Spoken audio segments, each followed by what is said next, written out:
রাহাদের আব্বু বসে গেছে রান্না।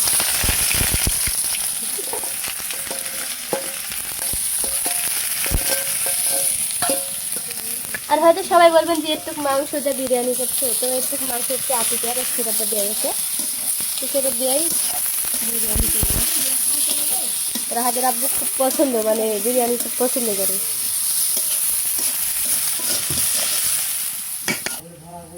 তো সব মশলা দিয়ে দেওয়া হচ্ছে, মরিচের গুঁড়া। তোকে হাটের নেওয়ার কথা বললো, কিন্তু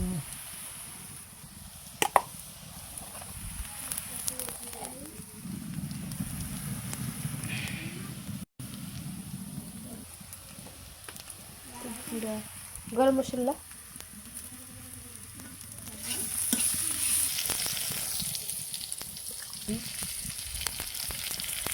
দিয়ে দাও।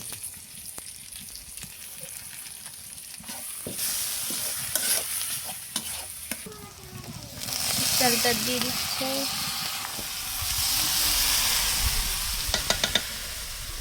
রাহাত রাহাত কি বল ঘুম থেকে উঠলো? হ্যাঁ, আজকে তোমার আব্বু রান্না করে দিচ্ছে।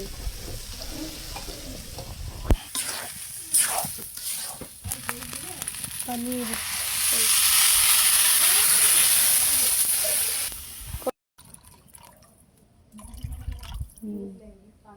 দেখবো নি কেমন লাগেনি খাইতে।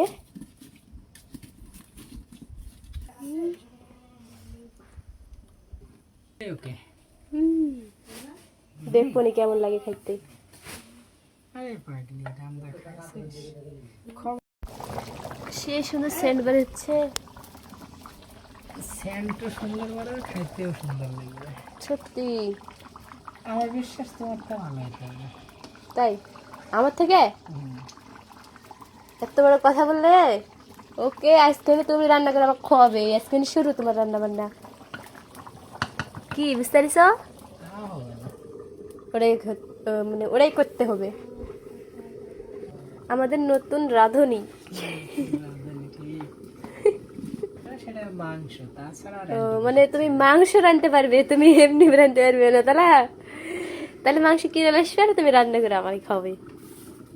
মাংস প্রতি মানে যেদিনই নিয়ে আসবে সেদিন যদি রান্না করে খাওয়াতে বলো তাও সমস্যা নেই, কিন্তু অন্য কিছু রাঁধতে পারবে না। কি জন্য? ডিম পোস্ট করতে পারবে না? হ্যাঁ, সেটা পারবো। তার মানে আপনারা বুঝতে পারছেন বড় লোকই চাল আর বেশি।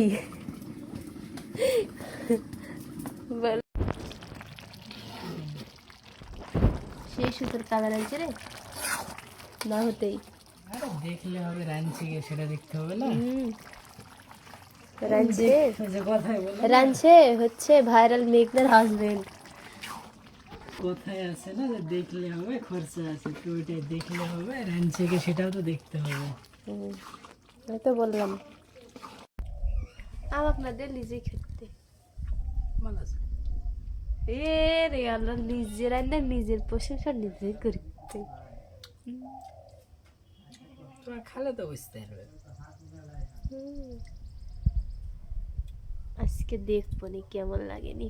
যদি ভালো হয় তাহলে প্রশংসা সারা জীবন করবো, হয়তো মরণের পরেও করতে পারি।